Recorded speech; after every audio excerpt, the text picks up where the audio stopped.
Nissan Venet, pakcik ni buka tayar pancit, buka tak boleh. Rupanya Nissan Venet ni dia buka mesti dia lain.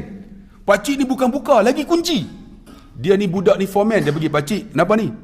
Saya nak buka kereta tayar tak boleh. Saya tak apa, saya tolong. Dia pun buka. Pakcik tu alhamdulillah sejam dah saya tunggu. Dia pun ambil tayar spare, dia pasang.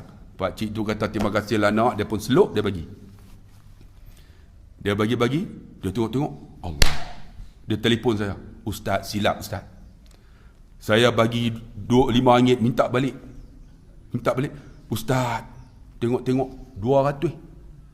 Dia kata kalau saya tak minta Ustaz, alhamdulillah 500 Ustaz.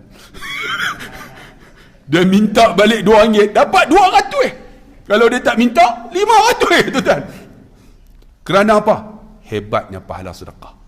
Kita tak rasa, bang, pahala sedekah doa mustajab.